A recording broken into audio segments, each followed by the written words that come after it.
Welcome to the Shema podcast, the podcast for the perplexed, where Torah insights intertwined through personal stories as well as interviews with leading Torah scholars demonstrate the empowering qualities of Torah and mitzvot. For more great Torah learning through Torch, the Torah Outreach Center of Houston, go to torchweb.org. Now to the show. So there's a topic I wanted to discuss. It's a subject that's been coming up quite a bit recently, and I think a lot of that has to do with the coronavirus, is getting people to stop and think. And the subject matter I'm referring to is that of Moshiach.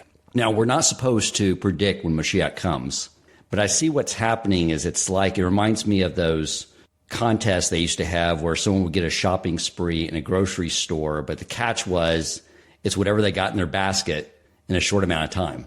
And so they'd be rushing through the store, filling up their basket. And I see that's sort of what's happening right now is I myself am picking up more mitzvot. Like I've never been diligent about wearing my tzitzit katan every day. And I've been wearing them every day since. I wear my kippah and those every day, even when I'm walking around running errands in my neighborhood where they probably have never seen an Orthodox Jew before. And I found that as these questions have come up, and I've had people ask me, because I know maybe a little more Torah than them, I've realized I don't know a lot of the answers. So I'm thrilled that my Rabbi Yaakov Wolbe, can be here with us today to answer some of these questions for us. So how are you doing, Rabbi Wolbe? I am doing fabulous. Thank you so much again for inviting me back. I guess last time wasn't that dreadful. And I'm happy to be back here and happy to discuss this very topical, very important, very mysterious, very intriguing topic, the topic of Messiah, the topic of Moshiach. Wonderful. I do want to start with the following, because I think about a year or two ago, we were in class, and you made the statement that Moshiach would not be like some character from the movie X-Men. And I was thinking to myself, what a bummer. What a disappointment. I know in your mind, as someone that has the powers of knowing all the Torah, that's fantastic. But I sort of wanted that superhero aspect as well. And I have some evidence that may support my argument that maybe it will be like that. And I wanted to share those with you and let you respond to them. So one of those is that we know, like when you study the Parsha regarding Moses, and he sees the Egyptian taskmaster, and the text by itself says that he killed the taskmaster and buried him under the sand. But when you read the Rashi and some of the other commentary on that, it says that he looked to the left, which means that he actually looked and was able to see the lineage that person came from, to see if he came from any righteous people. He looked to the right, was able to see whether he was going to have any righteous people. And when he saw that none of that was going to happen, he said the name of Hashem, and it killed the Egyptian taskmaster, and it buried that person under the sand. That sounds like a pretty cool power. And something else I read, although I can't remember where I read it or the rabbi's name, because I don't have your Titan intellect, although I'm hopeful. I've heard that now that I've been keeping a kosher diet for about a year, not eating non-kosher meat, that's supposed to improve your ability to retain and learn Torah. So I'm hoping my intellect firepower will kick up over time. But I read that the story was talking about not using Hashem's name in vain. And it was talking about a rabbi who was able to say, I think there's various ways you can say the name of Hashem. And he used it to cross a stream. And then it was talking about how he had to do teshuvah for that, because he used that ability for just personal convenience. So that's one thing. I've also heard, when I was reading about how to put on my talis at first, it said to wear it like a cape. So that's another piece. And I want to read something to you when I was studying at Partners in Torah. Every Wednesday night, the Torah Center at 8 p.m. Central Time, now offered through Zoom. I was staying with my study partner, Rabbi Cohen, and we read something fascinating in the Zohar. And the rabbis are talking about how Pinchas was able to kill Bilam, because Bilam was an equivalent prophet to Moses, just on the dark side. And I'm going to read you just a little passage from here. You may not have seen this before. But it says, Pinchas saw that someone was flying in the air, disappearing from sight. He shouted to the soldiers, is there anyone who knows how to fly after that wicked one? For it is Balaam. They saw him flying. Zeliah, a member of the tribe of Dan, rose and seized the dominion ruling over sorcery and flew away. As soon as that wicked one saw him, he changed course in the air and penetrated 5 layers of the atmosphere, disappearing from sight. And he goes on to describe this, how Pinchas does something, yells something up to the sky, and then Bilam falls, and that's how they kill him. This is sort of a reference to these Torah titans being able to have these type of abilities. And I would like to propose one more final piece of evidence why I think that might be the case. There's something that I learned for the very first time when you took me to the Mir Yeshiva's, I think it was the 200th year anniversary. And when we got there, I learned something I did not know before, and that was that there is a black hat industry well in full force. I never saw the black hats being worn before, and here's my theory, Rabbi, is that one of the things a Torah scholar can't do is when they're out in public is look disheveled. Can't have stains on their shirt. They're emissaries of God. So maybe the reason Hashem wanted that black hat to be widely available for Moshiach is because as he's flying through the air, he doesn't want his hair to get disheveled. He wants his kippah on, maybe his head to fill in, and then it's aerodynamic. It stops with the wind blast, and that way that hat is there so Moshiach will be able to fly through the air like Neo from the Matrix. Comments, thoughts? So when we talk about Mashiach being not a Superman or X-Man or some sort of supernatural human, that doesn't mean that he's not going to be special or unique. What it means is that he's not going to be a different kind of human than all of us. You know, Moshe was also called a man. In fact, we just read a future in the Parsha about the episode of the Golden Calf. The Jewish people want to replace this man, Moshe, Ha'ish Moshe. Moshe, in fact, is called man, I believe, more than anyone else in the Torah. He's called an Egyptian man, Ish Mitzri. He's called the Ish Elohim, a man of God.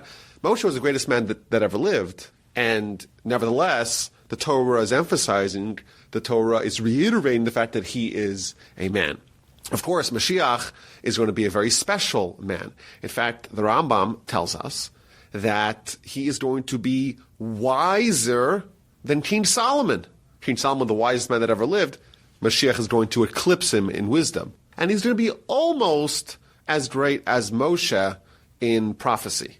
So obviously, if we're talking about a prophet, anywhere within the vicinity, in the ballpark, in the same league of Moshe, obviously we're dealing with someone who's just a regular person. What we mean by that is, when we say he's going to be a standard issue human, means that he's going to have a life, he's going to be born, he's going to have a body and a soul mixed together like all other humans. He's going to live, he's going to die. Of course, his accomplishments and the transformation that he's going to evoke, to bring about in the world, is going to be legendary. Not going to be regular accomplishments, but he's going to be a standard issue human. And when we talk about all these miracles, you mentioned miracle of Pinchas or rabbis crossing the stream. Of course, Moshe has his share of miracles, striking a rock and emitting water from that. That is a pretty unusual accomplishment by our standards. But, reviving the dead we see the great prophets doing, splitting the sea. There's a lot of miracles that standard issue humans do. That doesn't mean that they're supermen. It just means that they are operating on a different level. Moshe is, like you mentioned, he's going to be putting the Egyptian down. He's going to kill him by invoking the name of God. That's obviously not a way that we could kill other people, or that we could... We have no idea what that even means. What's he saying? What's he doing? What's he using? What powers is he marshaling? But what that means is that these are regular humans. They're not some sort of demigods or proto-gods or anything like that. And I think my point, if I remember it correctly, or what I could imagine I was trying to say 2 years ago, is that the Mashiach is going to be a human. Of course, he's going to be a remarkable human. He's going to be a prophet. He's going to be wise. He's going to be a king. He's going to build a temple. He's going to restore Jewish sovereignty and Torah sovereignty over the land. He's going to bring back the Sanhedrin. He's going to restore Jewish law. He's going to bring the Jews back to Torah, back to Israel, back to God. He's going to do a lot of remarkable things, but he's still going to be a standard issue human. So that was my point. Yes, obviously, if he's going to do all the things that are on his mission statement, are on his agenda, it's going to be very hard to look at him like we look at every other human. But I think the point is, let's not mistake him. Even Moshe, the Torah is emphasizing again and again, he's a human, but Mashiach is going to be a human in that same model, in that same format, that same paradigm. Okay. So I mean the potential that he'll be able to fly That's still on the table. That's a possibility, because that'd be super cool. Sure. Interestingly, we're told that his preferred method of transportation is going to be traveling on the donkey. So obviously, he may be using some antiquated means of transportation. So who knows? Now explain what that means. Because there's a lot of depth to that statement. Well, all I know, I'm just being simple. You're asking me to go out of my comfort zone. But I'm being simple.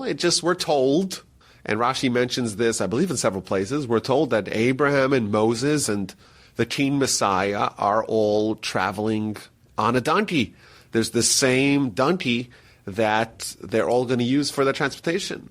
Maybe it's referring to some apocalyptic or post-apocalyptic time where there's no more gas station and people have to resort to animal labor or animal transportation. Who knows? But the commentaries have tried to explain on a deeper level, meaning that the donkey is a reference, in Jewish literature, it's a reference to physicality.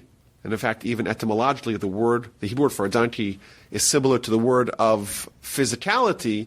And consequently, the inference is that Abraham and Moses and Messiah, the three people of this spiritual triumvirate, the three people that are most influential in precipitating the three revelations of history, the three people that are each atop, so to speak, the three epics of world history, these are all going to be people that are in complete control of their physicality, and only as a result of that are able to bring about the great changes that they're going to evoke.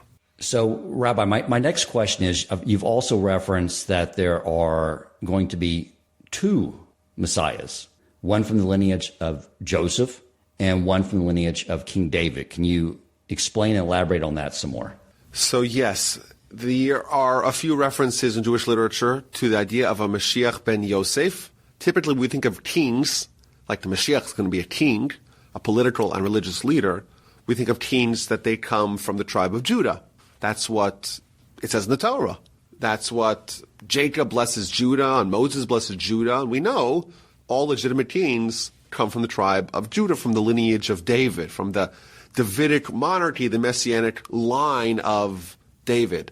And therefore, when we think of a king, and a legitimate king, unlike illegitimate kings that come from any other tribe, like the Hasmoneans, for example, are historically considered to be illegitimate kings because they were Kohanim from the tribe of Levi, and therefore they have a different role. They're supposed to be the spiritual leaders, not the political leaders, not the monarchy, not the kingly class. That's only for the tribe of David.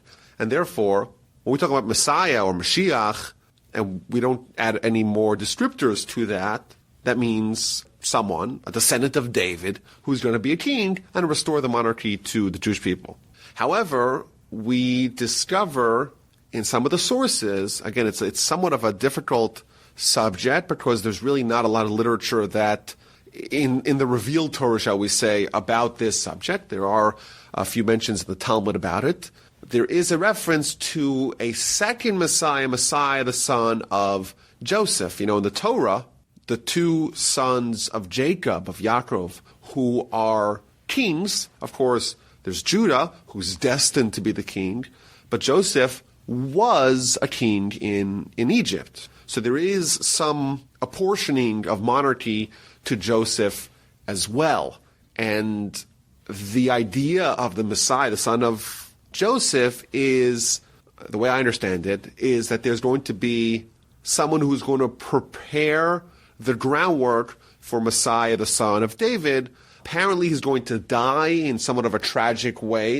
In fact, when the Talmud does talk about it, the Talmud talks about it in the context of everyone crying, everyone mourning, everyone eulogizing Messiah, the son of Joseph. So apparently he's going to be quite popular, and everyone's going to love him, and is going to really lay the groundwork, but then die in a tragic way that's going to really hit hard.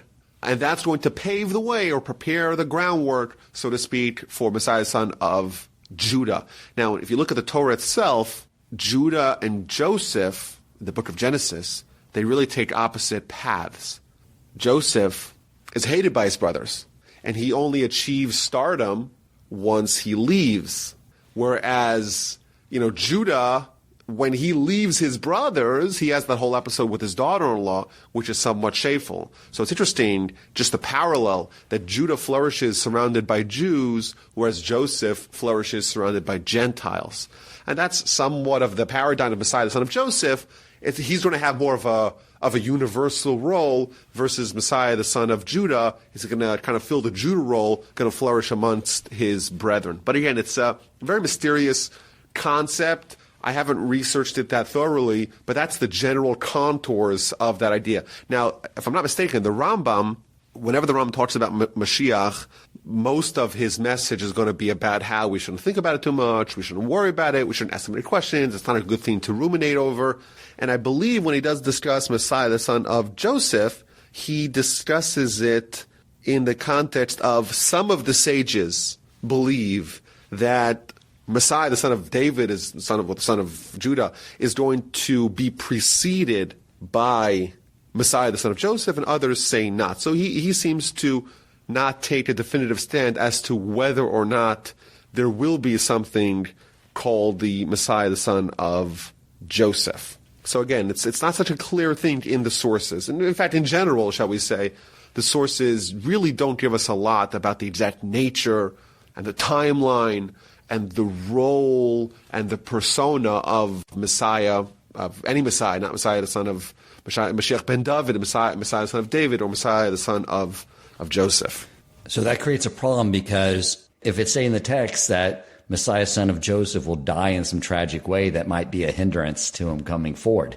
You're saying it's not going to inspire a lot of potential candidates to step forward. Right, exactly.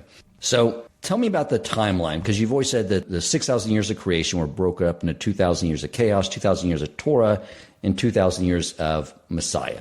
So we've been in these 2,000 years now, and explain sort of that why that's all sort of built in the timeline. There is sort of a window when we know, we don't know when Messiah is going to come, but we're calculating each 1,000 years as a day of the week, and we're sort of now in the Friday, probably early afternoon, I assume. And then also go into after Mashiach comes. What does the world look like then?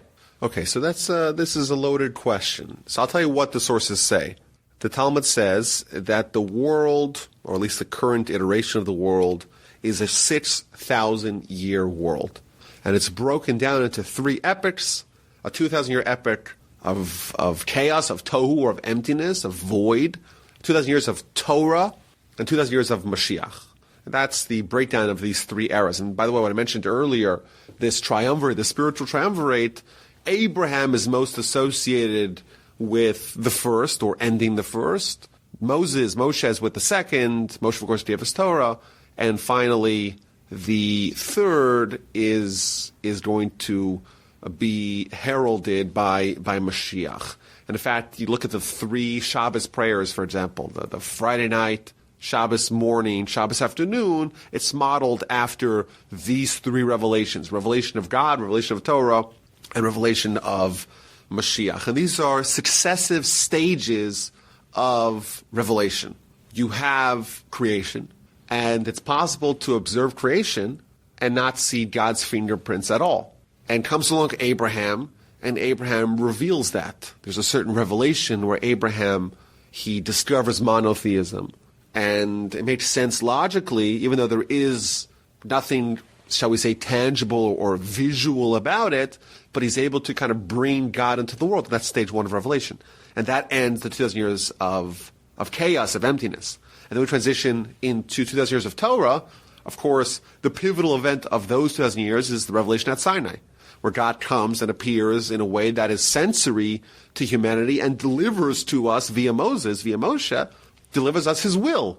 And the fact that God's will lives here in our world, in the Torah, that is another stage of revelation. But of course, it's still limited to the Jewish nation, and the rest of humanity is locked out of this revelation. The idea of Messiah is Bayom Ahu Yiyeh Hashem Echad U'Shmo Echad. Shema Yisrael Hashem Elokeinu Hashem Echad. The idea of God being one, the idea that there is a universality of acceptance of the principles of what we call Jewish faith, that's the idea of Messiah. In fact, Rashi, in his commentary to that very famous verse of the Shema, Shema Yisrael Hashem Elokeinu Hashem Echad, The way he explains it, Shema Yisrael, hear, O Israel, Hashem Elokeinu, Hashem is our God. In the current world that we're living in, it's only us that really have that belief, but in the future, Hashem Echad, God will be one, there will be a universal acceptance. That's the reference to the Messianic era. And thus, that's the idea of a 6,000-year world, that there's going to be this successive unveiling of godly revelation of the world, and it's going to be done in these 3 increments, and each one of them is going to take about 2,000 years until it's finished. And in fact, the commentaries actually do the calculation for you. Abraham is born in the year 1948 from Adam, an easy year for us to remember, 1948. And when he's 52, the Midrash says, he discovers Torah. 52 plus 1948, of course, is exactly 2000. And therefore, what we have here is this transition. Abraham is ending one era, the era of emptiness, and is kickstarting the era of Torah, which of course is developed under Moshe and eventually the Jewish nation.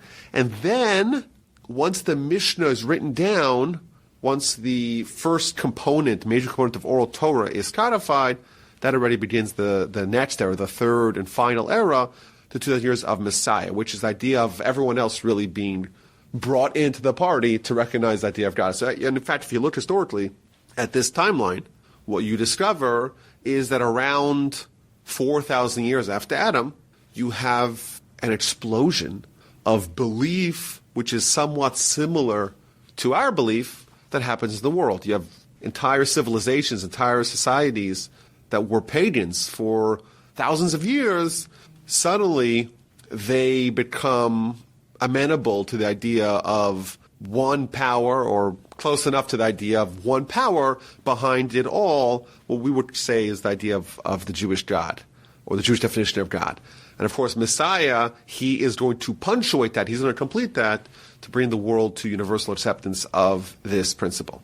Now, when this happens, my understanding that the miracles that happened in Egypt during the Exodus, the 10 plagues, that it's going to be like that on steroids. It's going to be that the whole world cannot deny the existence of the Almighty.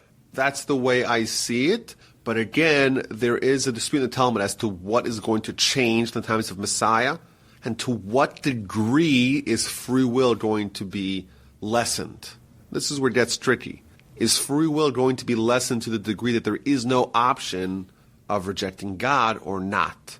That's a very, very tricky question, because the Talmud does say clearly that in some time in the future there's going to be an elimination of the Yetzer Hara, of the evil inclination.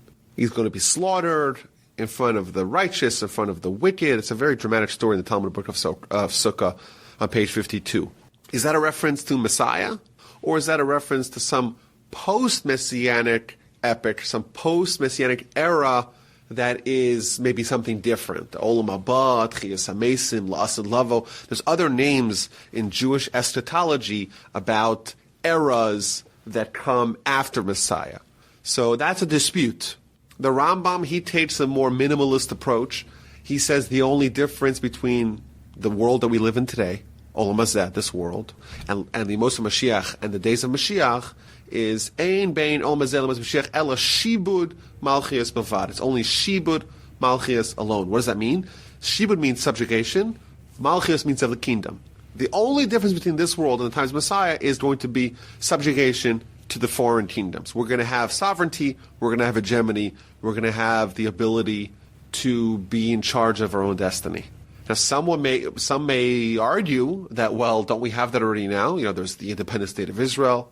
In America, thankfully, the government doesn't impose on our way of life. Do we already exist in that Messianic era, or are we getting close to that? Maybe. I don't know. That's an argument that could be made.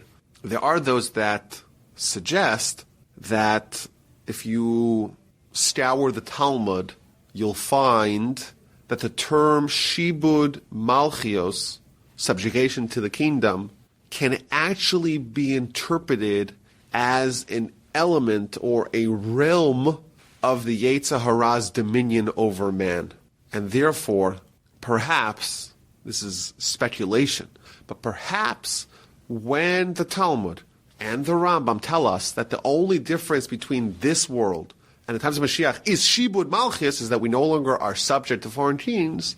Maybe what he's hinting at, or what he's indicating, is the foreign dominion of the Yetzer Hara, or the component of the Yetzer Hara's dominion over us that is classified as Shibud Malchus, that's going to go away with times of Messiah. Maybe other parts of the Yetzer Hara's influence over man will remain, but not the component that's called Shibud Malchus. Again, the simple interpretation of it is Shibud Malchus just means simply subjugation to foreign rule. We're going to have autonomy, we're going to have hegemony, we're going to have sovereignty, and we're going to have the flexibility and the time and the resources to study Torah, to do mitzvahs, to do the will of God without hindrances. That's a simple interpretation. But maybe there is something there that even the Rambam, the more minimalist approach, does view the Messianic era as a time in which part of the hitherto dominion of the Yetzer Hara is going to be diminished, removed, or mitigated in some way. And that was my follow-up question, which you sort of addressed, but isn't it the more God reveals himself that in effect is taking away our Yetzer Hara, and therefore our free will to some degree, because once there's no way to deny God's existence when he's not hidden, that in effect actually takes away the Yetzer Hara. Yes, you would imagine so, right? Every time there's an increased revelation, there's going to be a reduction of free will. Now, there is a verse the Talmud quotes, talks about Yamim Asher Ein Bahem Chefetz, days without desire. And that is somewhat of a mixed bag. Days without desire, days without Yetzer Hara are days that are less meaningful, because if there's less of resistance, for us trying to do our spiritual agenda, then it matters less. It's we're more programmed, and therefore we have less of a say in determining our spiritual destiny. When you think about the story of the Mount Sinai experience, it's my understanding too that because there's just a tremendous revelation from God, he gives the first two commandments where everyone can hear, and then Moshe goes up the mountain. And from my understanding that the Yetzer Hara was removed once those first two mitzvot were given to all the Jews, before Moses went up the mountain. Is that accurate? Well, the Talmud says that there's a certain restoration of the Adam pre-sin level of spiritual sublimity that happened at Sinai. The way the Talmud frames it is that once Adam and Eve sinned, the venom of the serpent was inserted into them. They got corrupted, and then comes along Sinai, and that is removed, that's cleansed. And then comes along the golden calf, and that again is foisted back upon them. They once again have to absorb the serpent's venom. So then after all that, when the Yetzer Hara has been removed to whatever degree, there's the sin of the golden calf. And it's my understanding that then you start to hear the Satan being referenced as an external figure, because I guess he's no longer internal as the Yetzer Hara. And he's sort of inciting the crowd, showing them images of Moshe's casket and that he's dead, and then provoking them as an external force. I guess sort of like the snake in the Garden of Eden. He's influencing them externally to still sin. Is there some reference that that's basically what's still going to create the free will challenge? Is that just becomes an external force versus an internal force? Yes, I would agree with what you just said, that you're right when the sages talk about the Yetzer Hara / the Satan trying to provoke the sin of the golden calf. It doesn't use the term Yetzer Hara, use the term Satan, and we would say that the Yetzer Hara was previously expunged at Sinai, and now the only ammunition against the Jewish people doing the will of God is going to be something which is different, which is the Satan. And thus, what you're in effect saying is that the sin of the golden calf is a perfect parallel of the sin of Adam in the garden, because both of them were done under the same conditions without a Yetzer Hara, and both of them resulted in the Yetzer Hara being put inside of mankind. So yes, a very astute point there that you're saying, Dan. So in the story of the Exodus, it says in the commentary that after all the miracles, the 10 plagues, that only 20% of the Jews left and 80% stood behind. And again, this was in an environment after I would assume some of the free will was diminished because Hashem had just demonstrated through those 10 plagues that he controls everything and made himself abundantly known to everyone there. Yet they still decided not to go. And then I was reading in the Zohar on that parsha, and it said in the times of Moshiach that once again, 80% of the Jews would, I guess the parallel is not embrace Torah Judaism. I find this conflicting because, again, you're having more of a revelation, although that occurred back in Egypt during the Exodus, but Jews are still not choosing to move forward. Do you have any insights on why it occurred then or why it may occur again when Moshiach arrives? Well, clear that, again, based upon the sources that you quoted, that there's going to be people who are going to be so entrenched in their way of life, in their attitude, in their self-perception, that nothing is going to shake that, and they're not going to have the ability to free themselves from the clutches of their previous identity. And therefore, despite all the miracles that they saw in Egypt, notwithstanding all the miracles, they were unwilling to leave. And therefore, there was no way for them to join the Exodus, and they had to die. Now, what that in effect is telling us is that this is going to be, the Messiah is going to be something that we're going to have to contribute. We're going to have to buy in. We can't just say, oh, something wonderful is going to happen to humanity, and it's going to happen whether we like it or not. It is conditional upon us buying in and saying, we hereby sign up, and we're willing to accept what that means and what that entails, and it's going to be demanding, and maybe too demanding for some people. And yet, it is a kind of a scary thought, the idea that 80%, 4 out of 5 people are not going to make the cut. It is kind of scary. Again, I want to point out that this is not something which is universally mentioned, at least, or accepted. Even with the Exodus, when the verse says, "V'chamushim alu bnei Yisrael me'eretz Mitzrayim," that the Jewish people ascended from Egypt, they left Egypt, chamushim. So Rashi brings 2 opinions as to what that means. Either it means they left armed, they had weapons, or it means they left only 1/5 of them left, whereas 4/5, 80%, actually died. So maybe we could say that, if we're going to extend that to the Messianic revelation redemption, maybe that is somewhat of an open question as to whether that's even true. But I will tell you that the Talmud makes a very quizzical statement about the generation in which Messiah is going to arrive. And the Talmud says the Messiah is going to arrive in a generation that's entirely righteous or a generation that's entirely wicked. And if I just told you this Talmud, you would say, well, I just got conflicting answers. Which generation is going to be the generation that's going to bring about the Messiah? They're opposites. You can't tell me it's going to be a generation that's entirely righteous and simultaneously a generation that's the complete opposite of that, entirely wicked. Well, which one is going to be the trigger for Messiah?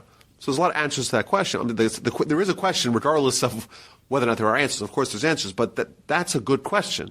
The Talmud seems to give us an exact contradiction as to the answer to the question, what generation is the one that is capable of bringing about Messiah? So one of the answers is that it's going to be a very bifurcated generation. There's going to be some people that are very righteous, some people that are very wicked, and not really a lot of gray area in between. Others suggest that what it means is that there's different realities that could bring about the same result. You could have a generation that's entirely righteous, which is one end of the spectrum, and as a result of everyone being so righteous, it brings about Messiah. And on the complete opposite end of the spectrum, you have a generation that's entirely wicked, and in this format, it's not because the generation that's entirely wicked we're going to have Messiah. It's not because of the generation. It's going to be completely despite that generation. And you maybe could have a million other kinds of generations that are spanning the distance, the spectrum between those 2 endpoints. What it means is that Messiah could come in all kinds of generations. But what that actually means is going to be very different depending upon the conditions that Messiah is going to arise in. And I'll give this example. Maybe this is somewhat crude, but maybe it's a parallel. The Torah talks about the Jewish people going back to Israel. That part is fixed. The Torah talks about the Messiah coming. That part is fixed. Does that mean that we don't have free will? Of course not. The path that we use to arrive at that destination, that's in our hands. We're going to go back to Israel. We're going to have Messiah. The question is, how are we going to get there? And what's going to be the collateral damage along the journey? The Jewish people end up back in Israel. But we lost 6 million Jews in the Holocaust along the way. And I don't think it's much of a stretch to say that without the Holocaust, at least the way it played out, we wouldn't have gotten the state of Israel. Was it worth it? Was it not worth it? And again, these are questions that are way bigger than me to try to speculate upon. But does that mean that the only way we could have ended up with a state of Israel, with sovereignty over the land of Israel, is only via such tragedy? Of course not. We chose this path, and we arrived at the result with the option, so to speak, that we chose. Does that mean we couldn't have chosen a different path? Of course not. We could have gone a much more pleasant path to get there. And who knows, maybe there could have been a much more unpleasant, a harsher way to get there. Who knows? This is the path that we chose, and that's how we ended up at that result. Messiah. What generation is going to bring about Messiah? Well, you have, at this end of the spectrum, entirely wicked, and we'll end up at a certain result, but it's not going to be so pleasant. And the other end of the spectrum, we have entirely righteous, end up at the same result, but much more pleasant, maybe with much more of our brethren on board, and us not being so tattered and shattered along the way. So again, it's complicated. Yeah, that makes sense, because I always reason that since God is outside of time, that he wouldn't have created the world saying, oh, these guys are going to blow it, but let's just go ahead and move forward with the creation idea. So he knows he's going to get us to the end point. The question is, what you're stating is how painful or pleasant that path is going to be. Correct. Yes, and that it's the path is in our hands to determine, even though the end result is already predetermined. Now, what does the Torah say, or some of our sages say, about what the world will look like when Moshiach arrives? Like, I think you mentioned something that Maimonides wrote, that the world would be in great financial abundance, but they're still missing something, and that's what drives them to sort of pursue spirituality and learn about their Creator. Let me pull out the relevant quote here. I actually have it open in front of me. This is actually the very last citation, very last paragraphs that the Rambam writes in all of his 14 books. He talks about why did the sages and the prophets, why did they desire the times of Moshiach? It's not that they could control the whole world.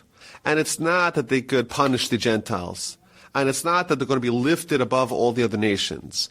And it's not so that they could eat and drink and be joyous. No. Rather, kedei sheyu pnuim bator b'chachmasa. So they should have time and bandwidth to be involved in Torah and its wisdom, and not have any inhibitors, not have any distractions, in order that they should merit to the life of Olam Haba, to the life of the afterlife of the next world. And again, what this means is that even Mashiach is not going to be the end game. It's not the goal. The goal is to get to Olam Haba, the next world. And Mashiach is going to be a lot more pleasant conditions that we could utilize the time that we have over here to get to Olam Haba, because we're going to have fewer distractions. And then he adds, this is, again, the very last paragraph in all of Rambam.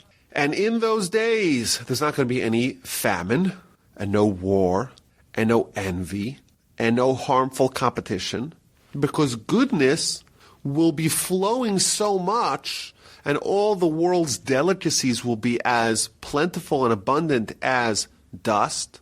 And the entire objective of the whole world is to know God. And therefore, at that time, the Jewish people will be great sages and scholars, and they'll know the hidden wisdom of Torah, and they'll understand the knowledge of their Creator as much as a human can possibly do that. And it quotes the verse, Ki mala ha'aretz de'es Hashem k'mayim l'mechasim, that the world will be filled with knowledge of God, just like the water covers the seabed. You have the complete coverage of every inch of the seabed is covered by the water, so too every inch of the world will be covered with knowledge of God. Now, it's very hard to read that and not, especially someone who has a little bit of a grounding in history, to not read that and feel like we're kind of close. Today, we're living in the time where there is the least hunger and the least poverty and the least war and the most abundant time in history. So if we're not close, we're a lot closer than we've ever been. Again, I'm not in the business of making predictions, and certainly not with Mashiach. And like you mentioned in the start, we're told not to make predictions about Mashiach. In fact, the Rambam, when he talks about the 13 principles of faith, principle number 12 is to believe in Mashiach, but part of that is to not try to make any calculations as to when Mashiach will arrive. So we're not making predictions, but we're just reading the description, and we know that today there are fewer people living, or fewer as a percentage, people living in poverty and more prosperity and abundance and peace than really any time in recorded human history. So that's nice. And there's also a parallel between that level of financial abundance and people experiencing depression. It seems that both those things have coincided with each other. Well, maybe that's the void. That's my point. That was what I was thinking, is that it's like Maslow's hierarchy. Once those bottom needs are met and fulfilled, then we're still missing something and yearning for something, and that's what gets people to want to know God. Yes, absolutely. I would agree with that 100%. And I would add that my grandfather, blessed memory, used to say that when we look at morality in our society, it's very hard to be optimistic, because people, apparently the way we see it is that morality is declining, not progressing. And therefore, how do we view the declining state of human morality in the context of Messiah? Because Messiah, we think of it as, a spiritual renaissance, getting closer to God. If the world's getting further away from God and religion is becoming less a priority in people's lives, just universally, just as statistically speaking, how do we view those two things as coinciding?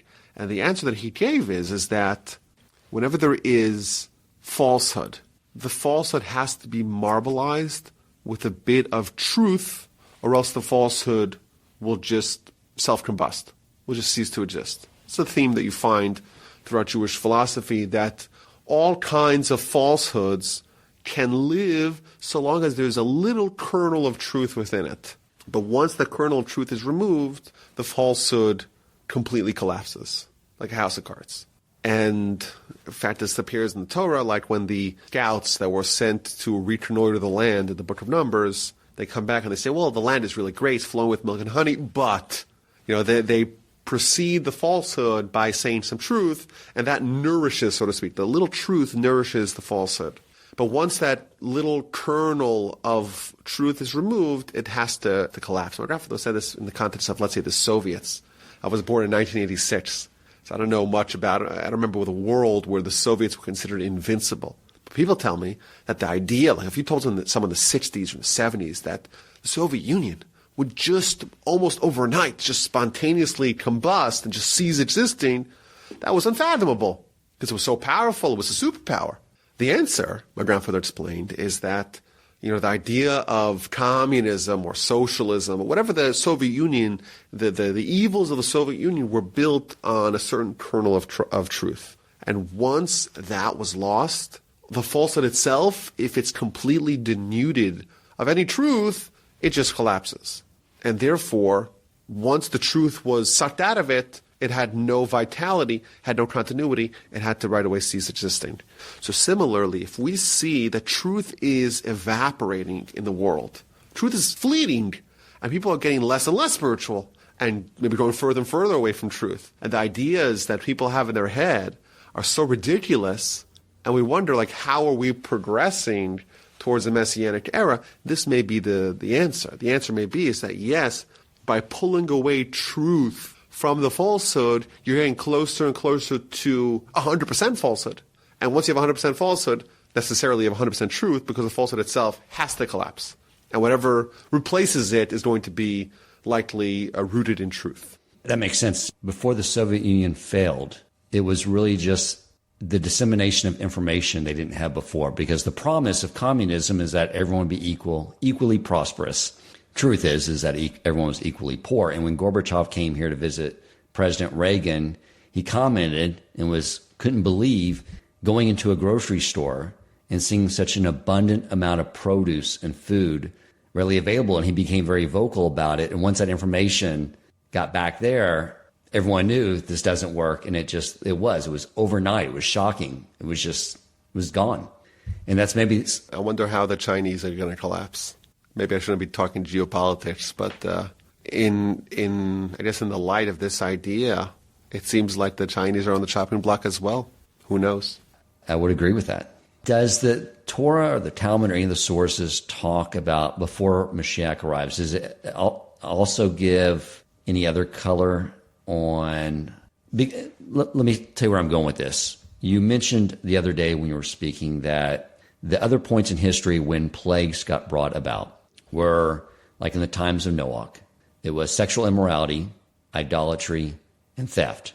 And I believe you said I know that when the other time a plague came was when Balak brought the Midianite women in, and that was sexual immorality by itself. And there was another period of time, I can't remember, where there was theft, and that brought in a plague. What was that again?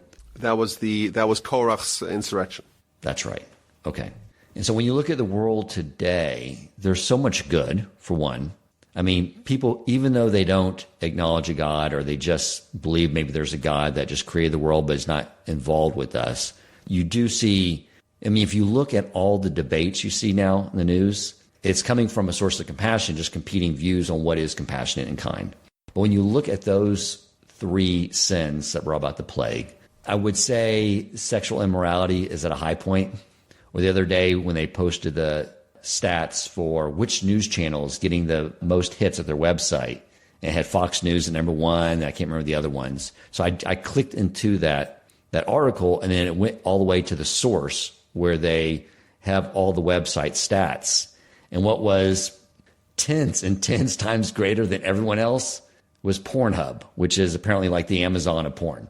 And so that is so prevalent right now. And then you think of theft. I just read the other day that Iran stole like a billion, sent its way for coronavirus support. And then, of course, the idolatry. You know, most people, even those that say that they believe in God, don't really believe that God's influencing everything and orchestrating everything. They don't know God at that level. So does that all have to get resolved first before Mashiach comes, or does Mashiach help us resolve those things? So we believe that Mashiach could come any day. That's what we believe. And therefore, necessarily, we have to say that it could come today, even before all these problems are resolved. But I think you brought up a good point.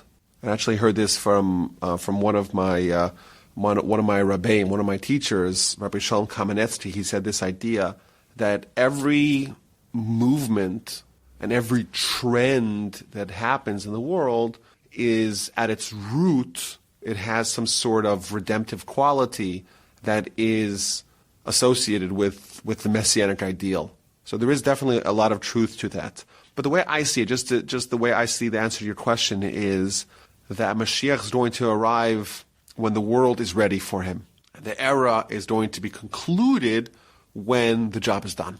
So the fact that you're outlining a world that on one hand has a lot of very positive things about it, more charity, kindness, just equality, just recognize the value of humanity. There's a lot of beautiful things about our world.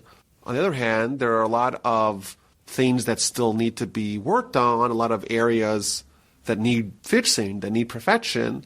And as to where exactly along, this chart Messiah arrives and kind of accelerates the fixing, I don't know. But the fact that the world is not yet complete, that is indicative of the fact that we need someone to help us fix it.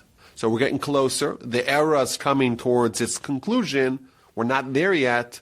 And when Messiah comes, the way I see it again, he is going to be the point man to really amplify and accelerate this trend towards the good things that we have, to really give them some oomph and to clear away all the falsehoods and all the problems that are associated with some of the goodness that we have in our world. I assume that Mashiach will be like Moses, in the way that Moses, the reason he was connected to God was because he had diminished his ego. so much. He was very humble, and he didn't even want to accept the role. Would you, based off that, suggest that Moshiach may be out there but just not know who he is because he's so humble? He's out there looking for Moshiach as well? Definitely. Every Jewish leader is someone who's associated with humility. Humility, by definition, is faith. Because if you have faith, then you're humble. If you have arrogance, boastfulness, how could you really have faith? How could you acknowledge everything comes from God and still want plaudits for it? So yes, I think for sure the Messiah is someone who is going to have those qualities and will be the leader that is revealed when the time comes. Every generation has a potential Messiah, maybe more than one, who could fill those shoes, who could fulfill that role. Now, for us to speculate as to who is going to be a good candidate, even though I have my own hunches, which I'm not going to share with you, but I do have my hunches, it's important to stress that the greatest leaders of our history are ones that were wild cards. And Moshe's a wild card. He's someone who grows up in the lap of luxury with Pharaoh. He's Egyptian, or half Egyptian. He's more Egyptian than Jewish, at least you can make that argument. He's not someone who suffered with the Jewish people. He seems to be living in the ivory tower of Pharaoh. Why would he be someone who could identify with the Jews who were suffering? You make the argument. He's called Ish Mitzri, an Egyptian man, the Torah. The Torah itself calls him an Ish Mitzri. He's going to be the one to save us. King David, his own family thought he wasn't a good candidate to be king. So the idea that we could be suitable or accurate prognosticators as to what Mashiach is going to look like, it seems unlikely. So I don't know. We'll have to wait and see. He will have prophecy, though, correct? Yes. It's not clear if that prophecy is going to result from Mashiach or is going to predate it. It means is the revelation of Messiah going to bring about this new bountiful prophecy, or is he going to have prophecy ahead of time? We know today no one has prophecy, so we're told the prophecy ended. Is it possible that with the arrival of Mashiach and the reduction of the Yetzer Hara, necessarily it's going to result in prophecy? That's probably the way it's going to work out, but again, we don't know a lot of clear answers to these questions. I would add what the Rambam says. The Rambam says again and again, and I mentioned this earlier, that this is not something which is likely to aid us in our spiritual journey, to ruminate upon this too much. He advises us to be simple about it, to say, hey, we're waiting for Messiah, we're anticipating it, we're hoping for it, we're yearning for it, but we're not thinking about it too much. He in fact says there's two pillars of Jewish spirituality: love of God and fear of God, and thinking about Messiah brings you to neither. So he does have some harsh words for someone who makes Messiah, Messianic thinking, a big part of their spiritual life. And while it is the national destiny and mission of the Jewish people to bring about Messiah, you have to consider the Rambam's take or the Rambam's guidance that this is not something which is likely to be fruitful, to think about it too much. So I think that's probably a good attitude. The Rambam organizes his work. There's a certain structure to it. There's a certain order. It's written conceptually, by order of conception. So he begins with the most important thing, which, of course, is to believe in God. And the first book is all about the foundations of Jewish faith. To believe in God, not to do idolatry, to study Torah, repentance, character. That's where he starts his book. So you make the argument that it's written conceptually from the most important on downward. The second to last thing that the Rambam talks about, the penultimate subject of his work, is the laws governing Gentiles. And the very last thing that he talks about is Messiah. So the way I see that is the Rambam is hinting to us that as Jews, it's more important for us to know what Gentiles need to do than what Messiah means and portends. So that seems to be, the trend that he says, and he repeats again and again. This is something we believe in. We don't know the exact details of what it's going to look like. What's this revelation going to look like? Who are good candidates and what conditions and like. We don't really know. We believe in it, and we anticipate it, and we hope it arrives in our time. We hope we're there to witness, to be privy to this revelation.